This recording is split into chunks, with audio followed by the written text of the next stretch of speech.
नमस्ते Nashik foundation यांच्याकडून प्रियदर्शनी प्राथमिक व माध्यमिक आश्रमशाळा येथील विद्यार्थ्यांना पावसाळी साहित्य वाटप.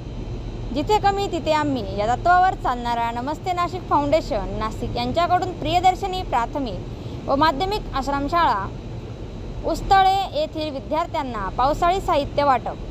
नमस्ते नाशिक फाउंडेशन संस्थेतर्फे गुरुकृपा आदिवासी शिक्षण मंडळ पेठ यांच्या प्रियदर्शनी आदिवासी प्राथमिक व माध्यमिक शाळा उस्तळे तालुका पेठ येथे विद्यार्थ्यांना पावसाळी साहित्याचे वाटप करण्यात आले.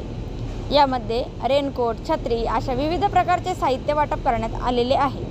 शाळेतील 576 विद्यार्थ्यांना नमस्ते नाशिक फाउंडेशन संस्थेच्या अध्यक्षा स्नेहल देव, प्रसिद्ध न्यूरोसर्जन डॉक्टर राहुल बाविस्कर यांच्या हस्ते मुलांना साहित्याचे वाटप करण्यात आले. या प्रसंगी शाळेच्या परिसरात प्रमुख पाहुण्यांच्या हस्ते वृक्षारोपण करण्यात आले व शाळेच्या विद्यार्थ्यांकडून विविध प्रकारचे आदिवासी नृत्य व सांस्कृतिक कार्यक्रम आयोजित करण्यात आले.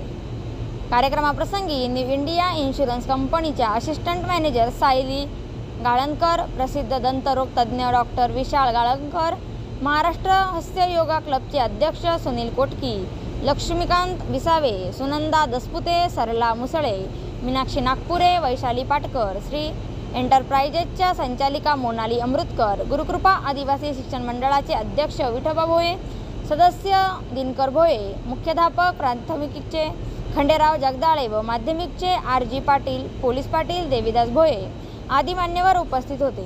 कार्यक्रम पार पाडण्यासाठी Shri V Shewale, RM Mahajan, RM बुवा, AB Ghuge, MK Chaure, SD Dambare, Shrimati Vanashree Bhoye, Shri Madan Mahale, Ashok Pawar आदी शिक्षक वृंदांनी विशेष परिश्रम घेतले. श्रीयुत विठोबा भोये यांनी मनोगत व्यक्त करताना नमस्ते नाशिक फाउंडेशन या संस्थेचे आभार मानले. कार्यक्रम पार पाडण्यासाठी नमस्ते नाशिक फाउंडेशनचे श्रीयुत संदीप देव यांचे मोलाचे सहकार्य लाभले. तसेच सूत्रसंचालन PS पाटील यांनी केले. महाराष्ट्र सातबारा न्यूज प्रतिनिधी नाशिक.